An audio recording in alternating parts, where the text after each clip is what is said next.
Good evening and welcome to Domination and Submission Radio. I'm your host, Mike Makai, the host with the most DS, BDSM, kink, and fetish talk on Blog Talk Radio. This is a call-in show, so if you're interested in calling in, asking a question, or making a point, then the number to call in is 347-857-1862. Again, write this down. You're going to call me sooner or later. 347-857-1862. When you call in, just tell the call screener what you want to say, and we'll try and get you on the air. We also have a chat room. If you're listening to us live at Blog Talk Radio, you can scroll to the bottom of your screen, and you should be able to see it right there. If you're logged in at Blog Talk Radio with a free account, you can actually type your questions or comments in the chat room, and that way you don't have to worry about your voice sounding dorky on the radio, like mine does every week. All right, so we also have a website I'd like you to check out. The website address is domination-submission.com. That's domination-submission.com, and there you'll see our links to our Twitter, Facebook, LinkedIn, and other social media, so please check that out. Follow us so we know you're out there, and that way we can also keep you updated on upcoming shows. So we do have my co-host, Little Red, in the studio today, and she is a primal, switchy, masochist co-host, aren't you, Red? I guess you could describe me like that. Well, I gotta build that sight picture for people. I gotta build that image in their head so they know who they're listening to. She's also an Amazon redhead, so there you go. We're going to be talking tonight about polyamory. Polyamory, which is, of course, the ability or the practice of loving more than one person. And for those of you who have read my book, you know that I am polyamorous. And for those of you who know Little Red, you know that she is not, at least not in the traditional sense. Why don't you explain to the audience what we mean by that, Red? Traditionally, when you think of polyamory, you're talking about partners who have multiple partners within themselves, as in sexually, not just in friendship ways. And how do you do your polyamory thing? You don't even like to call it that, though, do you? You're primal, and you kind of go with the pack mentality, right? You have a pack, don't you? Yes, we do, but our pack is a little bit non-traditional, to say the least. But you do love them.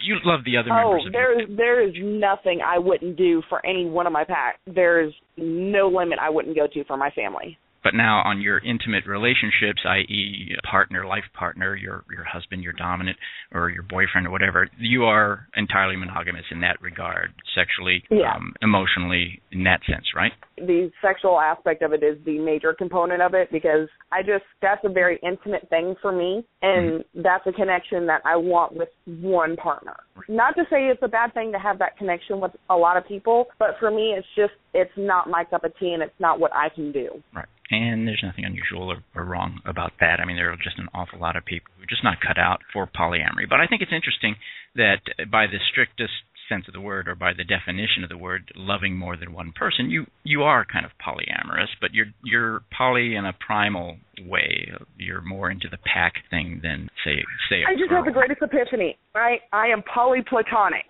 Polyplatonic. There you go. I'll make sure I make a note of that, maybe put that in a future book or something.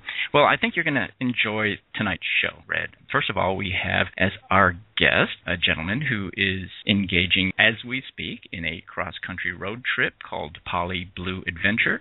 And he'll be telling us a little bit about that. And in the second half of the show, we'll be talking to a poly blogger, Kell Walters, who will tell us a little bit about her blog, what she is doing in terms of promoting the poly lifestyle, and a presentation that she'll be giving on poly at her university. So I think we've got a really interesting show here. And we're going to start out by bringing on our first guest. Our first guest is Mike Saparo, and he is currently, I believe, in Topeka. I think that's where he said he was. His first stop on his Poly Blue Adventure road trip. How are you doing, Mike? Doing great, Mike. Actually, we're in Kansas City. Kansas City. Okay, well. Close. Yeah, we made it here all the way from Lakewood, Colorado, which is just west of Denver. So went very well, the driving today. People really drive quickly on Interstate 70 for those of you who have not driven on that interstate before. Mm-hmm. You've got a page on Facebook, and I don't know if you are also running a blog or anything like that, but you are making your cross-country poly road trip kind of a public affair for everyone to kind of follow along. So tell us a little bit about why it's called the Poly Blue Adventure and what is it you are doing exactly? Well, actually, my partner, my primary, came up with Poly Blue Adventures, and she came up with this before we did our inaugural road trip, which was back in November of last year, early November. And what that's about is two of our passions are polyamory. We're very active in Colorado and all the meetup groups, and we're active in Loving More. I don't know if you've heard of Loving More. Mm-hmm. The poly nonprofit advocacy education group, been around almost 30 years. And the blue part is that we're blues music fanatics, which is a real strange combination. You won't find too much crossover mm-hmm. in those communities. So we're here in Kansas City in the first part of our trip because we're seeing a musician from Canada tomorrow night in Kansas City that never comes to Colorado. And we have a friend joining us that we met at the end of our road trip, and she's on an Amtrak train from New Mexico, and she's supposed to arrive tomorrow morning in Kansas City. So we're going to be picking her up tomorrow morning, and she's kind of exploring polyamory. She has a partner in Santa Fe that's polyamorous, who I've never met, but I know of him through other people. So, yeah, it's kind of like exciting that she's on her way here from New Mexico. So polyamory is one of our passions. A big part of your road trip is meeting other poly activists and people who are interested in the lifestyle along the way, isn't it? Tell me a little bit about that. Exactly. We're going to the Loving More Poly Living Conference in Philadelphia, and that's the first weekend in February. It'll be my third year in a row that I've gone to that one, and that's a conference that's, I think they're doing their 9th or 10th year now, so we meet a lot of people. Some of them we already know from the East Coast, and we're actually staying with some people that are polyamorous in the D.C. area because we're going to look around D.C. and not just sightsee, but hopefully, go to a meetup that's polyamorous meetup that's there and meet other polyamorous people. So I post on a lot of sites that are polyamorous sites, and that's maybe where you saw me. So I have different people. I just had somebody today I met in Florida early last year, and she's in Atlanta now, and she's probably going to come over to Savannah around the middle part of next month because we're on this trip until, we're on this trip till March 9th, so we're gone for 52 days. Wow. So, yeah, it's a long time. Now, other than meeting other poly people on this road trip, what's your goal for attempting a project like this? Well, we love to travel. We did our inaugural road trip, 39-day trip, in November, and we have our teardrop trailer. We don't have that with us on this trip because of weather considerations, but the last trip we did a lot of national parks. We won't do as many this time, but we also saw relatives, which we are seeing relatives in Florida and also Alabama likely on this trip as well. So we kind of combine a lot of things, Mike, what we do. We meet people. I meet people on OkCupid, which some of you might know as a dating site, and there's a lot of polyamorous people on that site. And so I meet people online, and then we meet, when I'm traveling, that we meet through that way as well. And so we do that. We do meetups. We do a lot of music as well. We do sightseeing. It's just kind of a combination of a lot of different things. And we also are pretty active in Loving More, which is a poly nonprofit. Are you familiar with that? Or wasn't last year's convention in Ohio? Not in Ohio. I think that was a different one. But Loving More has Poly Living in Philadelphia. That's one we're doing. And then we got a new one, Poly Living West, at the end of April in Colorado. And then there's also a poly retreat in New York State, which is after Labor Day. And the organization's been around close to 30 years. Mm-hmm. And so they were around and, about polyamory. They're about polyamory even before the word was ever used in the dictionary. So they're an advocacy group and education, so they help a lot of people that, want to know about polyamory and have questions. They have, on their website, they have a question of the day that people put out anonymously, and then they ask for feedback from other people that are on the site on that as well. Now, you've been very active, from the sound of it, in the, I'm going to call it the politics of polyamory. There's probably a better word, but it doesn't occur to me at the moment. But you're involved in the activism part of that equation. Now, I've been poly all my life, but I've never been involved in the activism side of that.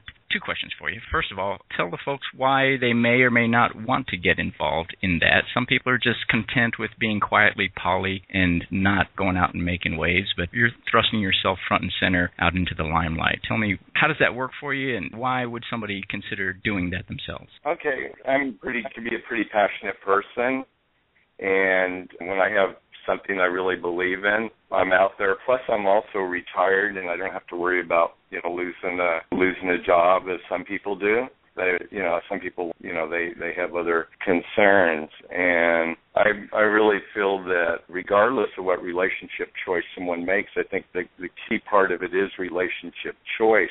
That all of us as consenting adults have the choice to be whatever we want to do, whether it's monogamy or polyamory or some kind of open relationship, that kind of thing. I really feel I'd love to see that during my lifetime. I don't know whether I will, that there'll be protection for people. And you may have followed or heard some of the things that happened in Utah with the family on sister wives. Are you familiar with that?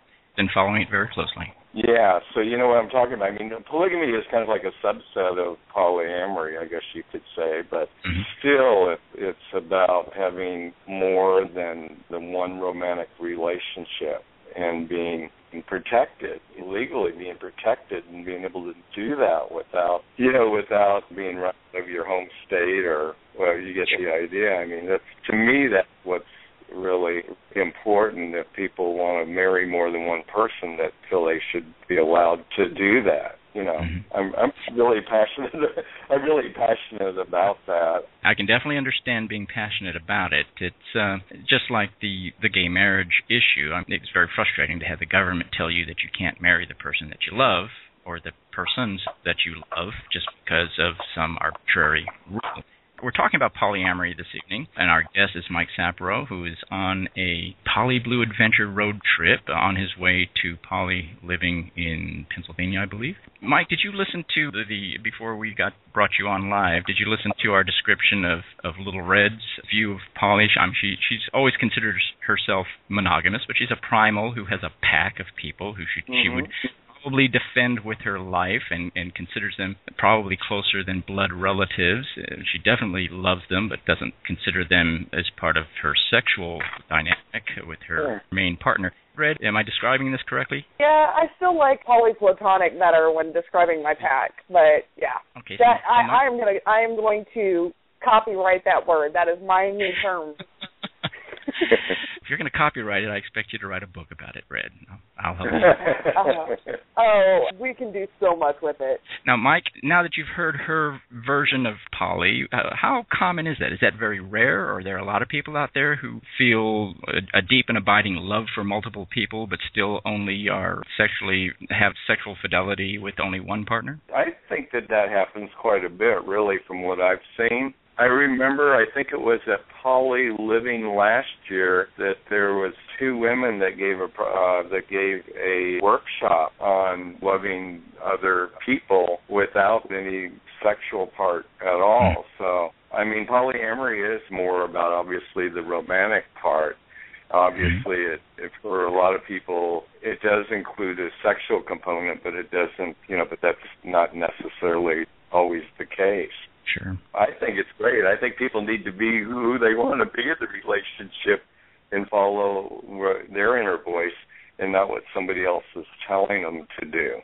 Mm-hmm. Do you and your partner are you in a poly relationship now, or are you two poly people in a, what do they call them, a dyad right now? Tell me a little bit about your relationship. Yeah, we would be considered, I guess, we practically live together, but we are in a poly relationship, and we do date other people, especially myself. I'm the more outgoing person in that regard. So I do have like a girlfriend, really I would say more like a friend with benefit that, I see. She'd like to see me more, but, we're just gone so much of the time. But she comes over and spends the night some of the time. And then I do have other kind of budding relationship. So we're not, I would say we're not we're open to connect with other people. Now, we're both heteronormative or straight or however you want to call it. So we're not looking for how do you want to say it, the person's looking for a woman that's bisexual for like a triad. We're not in that kind of like that. We both fall in love with somebody else, and there's a connection with all of us, or that's fine, but we're not looking to find the unicorn, so to speak. That's what I was trying to ask. I'm a little bit tired, so I hope you could. I've been driving since about 8 o'clock this morning, Colorado time, so it's been a little long day. What kind of reactions have you been getting from people about this road trip and about your blogging as you go along the way, and also from the people you meet along the way? What kind of reactions are you getting from folks? It's real positive, even from our friends that are monogamous, and they know that we're poly, and some of them have seen me out on a date with other women before. It's a little, I think, disconcerting to them because they love my primary so much. Everybody does. It's one of those things, but they've been really positive about our trip, and that includes relatives too. I have relatives that are in their 80s. I have an aunt in California that follows everything that we do, and she just loves it. I mean, she's just like really supportive of us living the life that we want to live. Tell us a little bit about what it was like coming out to your friends and relatives about your poly lifestyle. I came out late, Mike. In fact, really late. I only came out about in my late 50s, about a little bit over 4 years ago. So it's one of those things that I, felt this is really who I've been my whole life, but I just started coming out. And in fact, and I'll just say I'm different than a lot of poly people that are my age that have been poly for a long, long, long time. So I came out at a later time, and I've had fairly good acceptance. Though I will say this, in the blues music community, it's not such a great community to come out with very many people, except for those that you're really close friends with. So my partner's laughing about that. So it's kind of funny when you think about the music. And I don't know if you know much about blues music, but a lot of, there's a fair number of songs about cheating, but I feel that a lot of the blues musicians going back to the start, had more were in polyamorous kind of relationships and had other partners, and all their partners probably knew about it, but it wasn't something that was really publicized. Red, do you have any questions for our guest this evening? Not really. I mean, it's really awesome that you guys are that together in your relationship and secure in it, that this is okay for you guys, and that you're not only combining your trip with meeting other poly people, but you're doing something you guys love, which is the blues music, and seeing different friends and relatives along the way, so it's not just like a specific trip. It's like, oh, we're going to meander this way and go see these people and check out this festival or see this person in concert. That's actually kind of cool. That'd be something I could do. Yeah, we've had a lot of people. We had a couple of people that want to come with us, but, they just haven't been able to take the time off. And I had a woman in our Denver Metro Poly group. We're part of a very active poly group in Denver called DMPG, or Denver Metro Poly Group. And there's a woman that said, God, I want to come with you so much. And so, and then we've had some online people that want to join us on the trip, but frankly, we want to meet them first and get to know them and see if there's a connection. We just don't want anybody just traveling with us. We're really open people and fun and love to connect with people, but we want to see that there's going to be a connection, that we're at least going to be able to get along, Sure. So. Sure. That's not always the easiest thing, because even when one loves more than one other person romantically and sometimes sexually, it doesn't always, I think that's one of the big misconceptions about polyamory, is people think that, it's just a free-for-all and that it's everybody. And I really like to show polyamory, married and dating, and I acquainted with two of the people on there, just basic acquaintance. But I think people get the wrong idea sometimes when they see a show like that. Yeah, very often people will equate it with the swinging lifestyle, and it's something completely different. It's not all about having multiple sexual partners. It's about having multiple romantic partners, and there's a big difference, I think. Now, how do you feel about the movement to include all of what they are now calling ethical non-monogamy under the banner of polyamory? What do you think about that? I haven't really thought about it too much, but I'm sure that probably Robin Trask of Loving More would probably is more in tune with that. I'm okay with it if but polyamory, the Loving More definition is that it's loving more than one person romantically with the knowledge and consent of everyone involved. And I don't know. I mean, some forms of ethical non-monogamy might not include that romantic part of it, possibly. Yeah, I believe that definition tends to include swinging, for example, which is just sexual and not romantic at all. And I kind of have a problem with that, but I think that might be a losing battle I'm fighting there. Yeah, I don't know. I've done the swinging thing, and I'll just tell you that's what I started out with real briefly. And I heard about polyamory from a woman that actually contacted me through one of the swinging sites, and she was getting into polyamory, and she thought that I would make what's called the secondary. And we actually finally met, and it didn't work out, but then I found out about polyamory through her. So even though she and I didn't connect really well, it was kind of a lead-in for me. But I don't how do I want to put this, is that I just want to, I just think it's cool that people can be consensually non-monogamous if that's what they choose to be, in whatever form that takes. Swinging is more, I think, about recreational sex, but I will say this, I do know some people that are in the swinging community that you would almost consider that they're more polyamorous with some of the relationships that they have. Mm-hmm. I think there's some overlap, and I think there's some poly people that somebody could look at their kind of poly lifestyle and see it almost more as a swinging kind of lifestyle. You know what I mean? I don't like to kind of. I think there's some overlap, and I think the group should be that. How do I want to put it? I would like to see people work together more, wherever they come from, whether, it's swinging or BDSM or poly or however, or open relationship, if that's what they have. I think we have some similarities here, and I'd like to see more of that out there than, how do I want to put it, than the separation, like, I'm better than you are because I'm poly or I'm a swinger, and and it's so much easier to be a swinger and so much a hassle being poly, just stuff like that. I'd like to see more connection, more that we work together. That's what I'd like to see. That's just my take on it. That's what I'd like to see as well, but we'll see. I don't agree with either one of you on that one. Tell us about that, Red. Why not?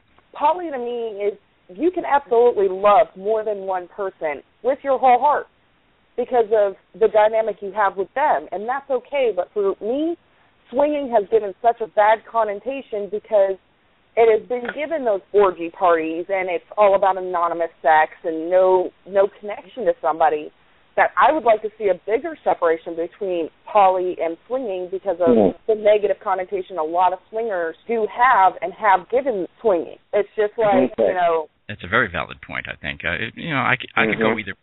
I believe that everyone should be able to get along, but you're right. I'm not sure that I would want to make it easier for people on the outside of either of these lifestyles to kind of confuse one for the other. I have mixed feelings on this. What do you think, Mike? Well, that's where I'm going with it because, it's just there was a phrase from one of our dearly loved Doms that was in our community. You know who I'm talking about. Mm-hmm. We're beaters, not swingers. No, what he used to say was, we're the beaters, not the cheaters. Well, but there's a backstory there, and you and I know the backstory, Red, but nobody else does, which is in our community, there were two fairly active groups. There was a swinging group, and there was a DS/BDSM group. And at some point, they kind of merged.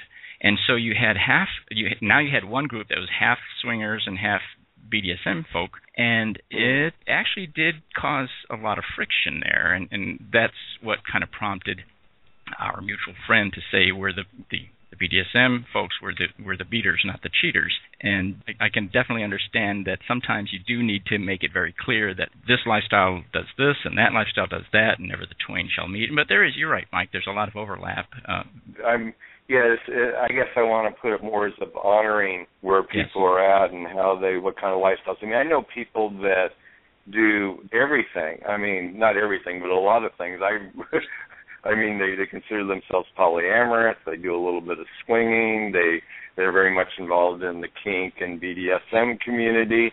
I don't know how they have time for all that. I mean, I'm retired and I hardly have time for what I do, but somehow there's some people that are able to do it. Yeah. Well, I consider myself equally part of the poly community and the BDSM community, and I don't see any conflict there. But by the same token, I fully recognize that there are a lot of people who are just in one or the other or neither, and you have to kind of respect people's... Yeah, I was more that what I've seen is not just myself, but I've seen a lot of people that started, in the swinging community, and it's like a gateway drug. It's like it was the gateway to polyamory for them. Sure. Because swinging is a lot more popular. There's a lot more people that do it. It'll probably always be that way. Then they saw, oh my gosh, there's this, there's polyamory. I could truly be who I am and love more than one person. And it doesn't have to be all tied up with just a sexual kind of thing. But I mean, I'm not making judgments. I'm just saying that maybe the way sometimes I've felt and the way other people, what I've heard from them. Definitely. Well, I appreciate you being a part of the show this evening, Mike. I hope you'll keep us updated with the progress of your road trip, and maybe we can get you back on again after your Poly Living conference, and you can tell us a little bit about it. What do you think? Okay. Did you want the Facebook page? Can we give that to you? Or? I will post it on our website and on my Facebook, so people will be able to do that, so you don't have to kind of remember it off the top of your head. And folks, in fact, I've posted a link to it in the announcements for the show, so hopefully you'll get some new friends out of that. So appreciate you calling in and being a part, and we'll get you back on again sometime, Mike. All right? Okay, Mike, I appreciate it. Thank you so much. Have a good evening, everybody. Bye-bye. Okay, bye-bye. So that was Mike Saparo, who is on his Poly Blue Adventure road trip across the country from Colorado to Pennsylvania, stopping and visiting with poly folks all along the way. If you're interested, check out his Facebook page and put a link to it on our website and on the Blog Talk Radio description of the show, and also on my Facebook timeline. So what did you think, Red? Interesting, huh? That would be absolutely awesome. I mean, for me to meet other people in the kink community, I am going to FetCon. Yeah, be jealous. I'm going to get to meet a lot of people in the kink community that are from all walks. So I am seriously looking forward to that. But to be able to go across and meet different groups on your road trip while you have other agendas going on would be absolutely awesome for me. I'd love, me, I'm pretty social when we get into the group. So now you've been in the kink community for a long time. If you took your average local kink munch group, BDSM group, what % do you think are poly in that group? Depending on the size of the group, like ours is fairly small. Larger cities have larger groups. I'd say probably about 20%. On an average, that are actually open about what they are. There are probably more that are more hidden about it because of the negative connotations that have come about because of it. Do you think that's higher? I'd say that's obviously higher than in the general population. Why do you think there's a higher percentage of poly people in the BDSM lifestyle? Your kink is not my kink, but we can still be friends. A lot of us have that understanding and that respect for each other. So we can say, okay, that's your lifestyle. That's awesome. I'll still go have a cup of coffee with you. Or we'll still meet up at play parties and things like that, because a lot of us, there's no reason for judgment in our world, because what I do is not okay for you thing, and if you judged everybody based on that, none of us would have any friends. Absolutely right. Okay, we're going to take a quick break. We'll be back in about 2 minutes. After the break, we'll be talking to Kell Walters, a blogger on polyamory, and she'll be able to tell you a little bit about her latest project. You're listening to DS Radio. My name's Mike Makai. My co-host is Little Red. We'll be back in 2 minutes.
back. You're listening to DS Radio. I'm Mike Makai. My co-host is Little Red. And our next guest is a blogger who has been blogging recently about polyamory in her column at backrowmag.tk. And that is TK, not .com. TK standing for Tokelau Islands, just in case you were wondering. So backrowmag.tk. My guest is Kell Walters, who is not only going to be blogging on this topic, but possibly talking on this topic at University of Texas in a little while. How you doing, Kell? I'm pretty good. How are you? Better than I deserve. Tell us a little bit about your column at backrowmag.tk. Well, my column is called Real Talk, and the idea is basically to just start conversations about things people aren't necessarily comfortable talking with, and just kind of tell the truth about it, the good parts and the bad parts and the, in-between parts. There are in-between parts? Well, there are parts that are neither good or bad. They just are. Now, Kell, Red, are you still there? Kell happens to be a big fan of yours, Red, by the way, so...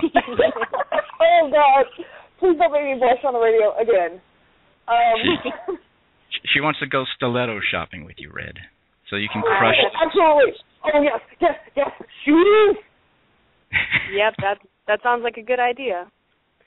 Now, tell us a little bit about some of the topics within the umbrella subject of polyamory. Tell us a little bit about some of the topics that you write about in your blog.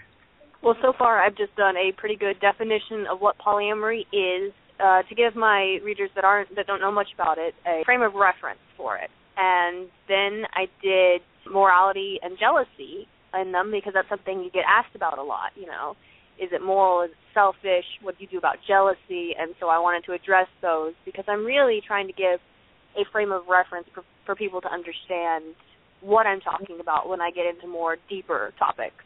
Mm-hmm. And you are in the process of preparing an abstract for a possible presentation at University of Texas. Tell us a little bit about that.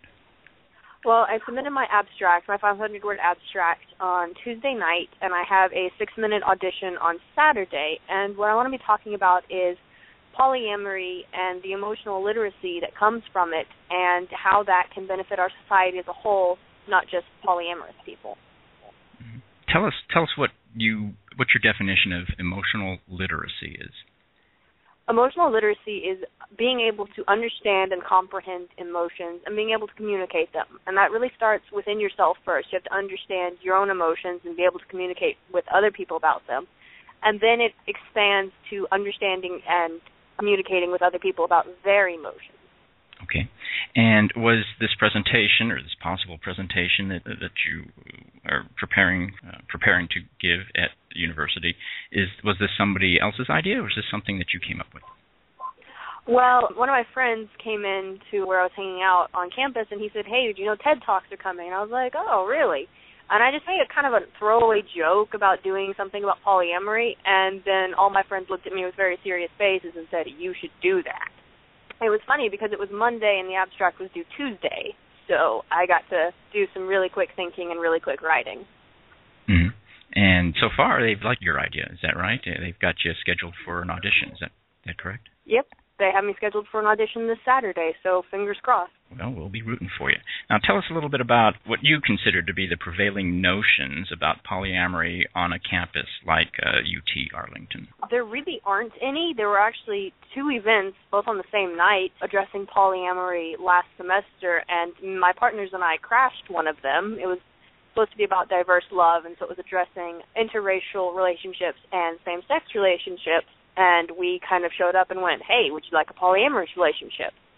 And really, a lot of people didn't quite understand what polyamory was. They equated it with cheating. And once we disabused them of that notion, they really started asking the normal questions, jealousy and things like that. And then they really just kind of accepted it. So it was really quite interesting. So let me get this straight. This was a gathering or some sort of a meeting about diverse love, but polyamory, until you showed up, was not a part of that. Do I have that right? It was a sorority group. I'm not sure which one was doing was holding that meeting, and my partner and I saw the notice and went, let's crash it. Party crashers. Sounds like you, Red. Oh, no, I get invited because I'm awesome. All right. I just assume I'm invited. Oh, that works too. That works too. I've had a chance to take a look at your abstract, and you make the point in your abstract that polyamory is good not just for the people in poly relationships, but good for society as a whole. Tell us a little bit about why you think that. Well, society has fallen into this mindset that monogamy is the default, that people will grow up and they will find the one person they're in love with, and spend the rest of their lives with them. And that's really, in a sense, it's kind of lazy, but it's also really bad for those of us that don't fall into that category. If you're aromantic, for example, you're never going to find the one that you fall in love with because that's not what you do. But if you're polyamorous, you're never going to find the one because you find the many. And it also gives this idea of love as a possessive thing. You know, you kind of find a person and then you hiss at anybody that comes near them because that's your human. But polyamory really opens that up for you. And once society accepts that polyamory is a viable relationship style, then it really opens up love as something that's not necessarily possessive. And then the fact that somebody else may be in love with another person is no longer a threat to you or your relationship. It's just something that is. Mm. I think you mentioned also that if you do give this presentation at the university, that this will, in effect, be your coming out party to a lot of people. Tell us about that. Yeah, I mean, I'm out to my friends a little bit. I don't make a big secret of it, but I've never really sat down with, like, my parents or anybody and been like, hi, I'm polyamorous and I'm bisexual, or pansexual, as I prefer to call it in my column. So, essentially, I'm coming out to a lot of people via TED Talks, which is going to be interesting. Now, TED stands for, I assume it's an acronym. It stands for what? It's Technology, Entertainment, and Design. I'm not sure on the E if that's entertainment or education, but it is an acronym, yes. And polyamory, it's not really technology. I guess it's education. You're a pretty young person to be this involved in advocacy about a lifestyle like this. Tell us how you ended up where you're at with this, because this is not, but then there's very little typical about you, but tell us how you got here. You know, it's kind of strange. As I looked back, I was looking back on some of my writing the other day, and I realized I have a poem about a triad, where the speaker of the poem ended up in a triad with a man and a woman. And that was written in about sophomore year of high school. So it's really, and I remember always looking at all the love triangles on TV and being like, just fall in love with them both. What's the problem? So I think that's sort of, I'm one of the people that's kind of more hardwired towards polyamory. And after several monogamous relationships that usually lasted about 6 months before I got bored and left, something was obviously not working, and so I wanted to kind of sit down with myself and think about that, and I knew of polyamory, and I started looking into it, and I said, this is for me, and that's really how I got here.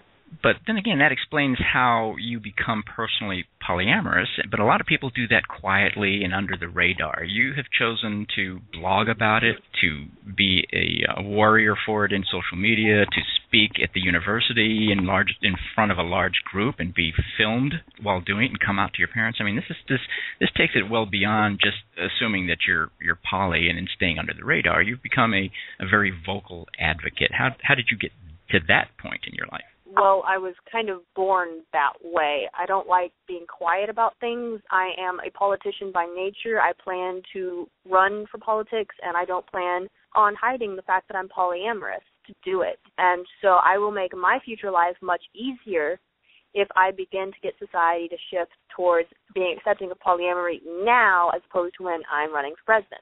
Okay. Red, have you got any questions for Kell? When are you going to be in Texas? Because I'll drive down for this. I will seriously take time off of work and drive down for that. I'll take you with me, Red, because I plan on seeing this too if she does it. So and shoe shopping. Yes, I win. Sounds great. I look forward to it. The TED Talk is March 22nd. March 22nd, if it happens, right? That sounds great. If it happens. Now, it's going to happen. It's just whether or not I'm going to be a part of it. You mentioned that you are interested in politics and plan on getting into politics.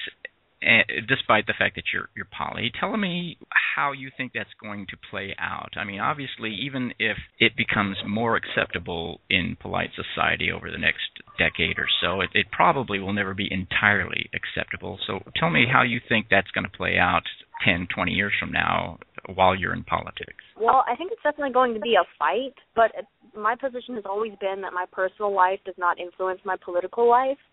and therefore I don't really want to bring my family into that sphere as much as possible. I would like for them to still remain private. It's just, politics is a job. It's a duty for me. It's something I very much enjoy doing, but it has no business in my private life. So I'm sure there are going to be people that are, yelling, oh, she's a terrible human being, she's immoral. And at the end of the day, what I have to say to them is, look at my politics, look at my record, decide based on what I do in office, not based on what I do at home. Mm-hmm. Oh, I'm so giving you a round of applause right now. That was absolute. I'm voting for you. I don't even care what your platform is. I'm voting for you. Now Kell is not just your biggest fan, but now it's a mutual admiration society. I think that's kind of cute. Well, look at she's doing what we all want to do. I mean, I'm pretty open about my lifestyle. My family knows what I do. They know what I am. It's not a huge secret from my friends and family. And what she's doing is actually better for all of us, because then it's going to be not so much as the dirty little secret everybody hides in their closet. Now you put your crazy on the front porch like we do in the South. You don't hide it in the back room. You put your crazy right on the front porch, and everybody gets to see the crazy. I'm so stealing that. Put your crazy on the front porch. I love it. If you want to be fulfilled in what you're doing in life, like what she's doing, she's blogging about it. She's, going to go and give this presentation, hopefully, and spread more knowledge about it. Put your crazy on the front porch. Be proud of it. Own up to what you are, and nobody can cast a stone at you because you've already owned up to your baggage. There's nothing they can do to you about it at that point. And see, I'm a Texan. That is my identity. I'm an American. I'm a Texan. Texans, we don't take nothing from nobody, and this is who I am, and I'm not going to hide from it. I'm not going to cower from it, and I'm not ashamed of it. I'm not ashamed of my partners. I'm not ashamed of my lifestyle. It's who I am, and it makes me a better person. I am more emotionally aware. I'm more empathetic for having embarked on a polyamorous relationship, and if anybody doesn't like it, they can kiss my arse. See, yes. See, somebody else who does it just like me. Oh, we are still going to become friends now. Somehow I knew you two would get along. Thank you so much for calling in, Kell. I really appreciate it. You're a great guest, and we'll get you on more often, all right? All right, I appreciate it. Thank you. Take care. Bye-bye. Have a good night, sweetie.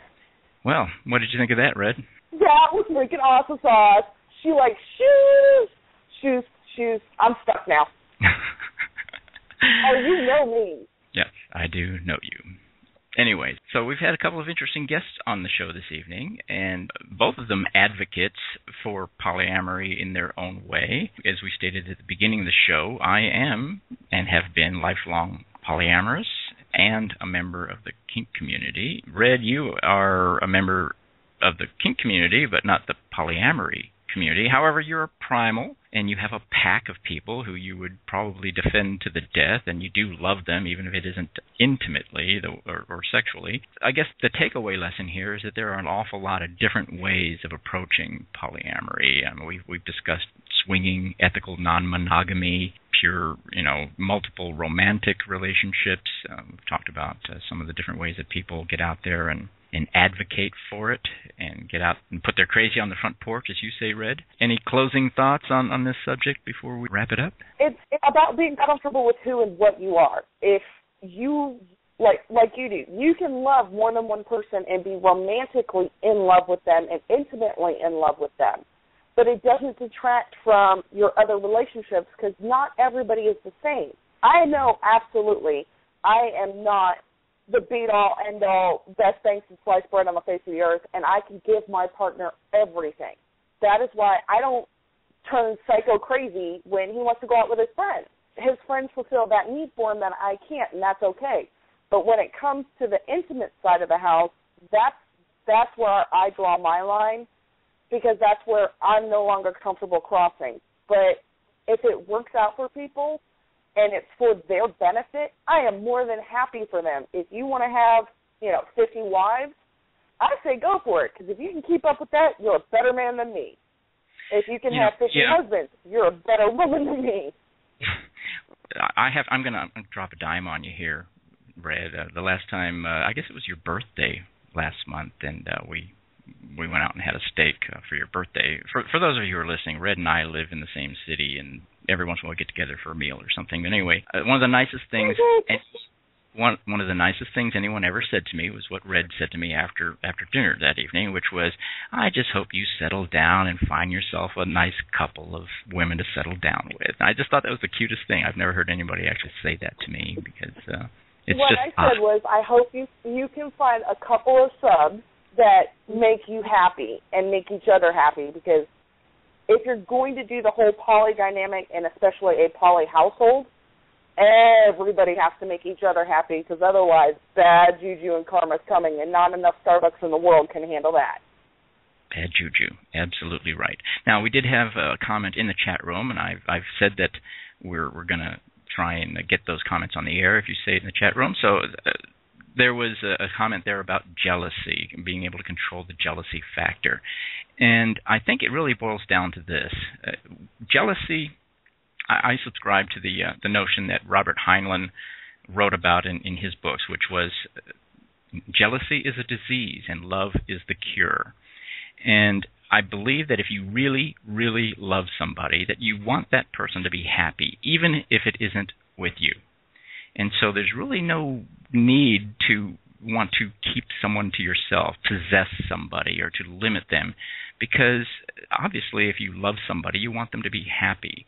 And whether it's happy with you or happy with somebody else or happy with 50 other people or happy, running naked down the street, whatever it is, I think that true love is trying to make that other person happy. When somebody else's happiness means more to you than your very own, that's love. So that's the solution to jealousy. What do you think, Red? And stilettos and coffee. And stilettos and coffee. As long as I get a shopping spree every once in a while and I get my cuddle time, I think I could be good. I think. But I'm really not willing to put that theory to the test. I wouldn't want to even contemplate that scenario. But we'll save that for another show. You've been listening to Domination Submission Radio. I'm Mike Makai. My co-host has been Little Red. Our guests this evening have been Mike Saparo and Kell Walters, and I hope you'll be back next week when we have more GS Radio.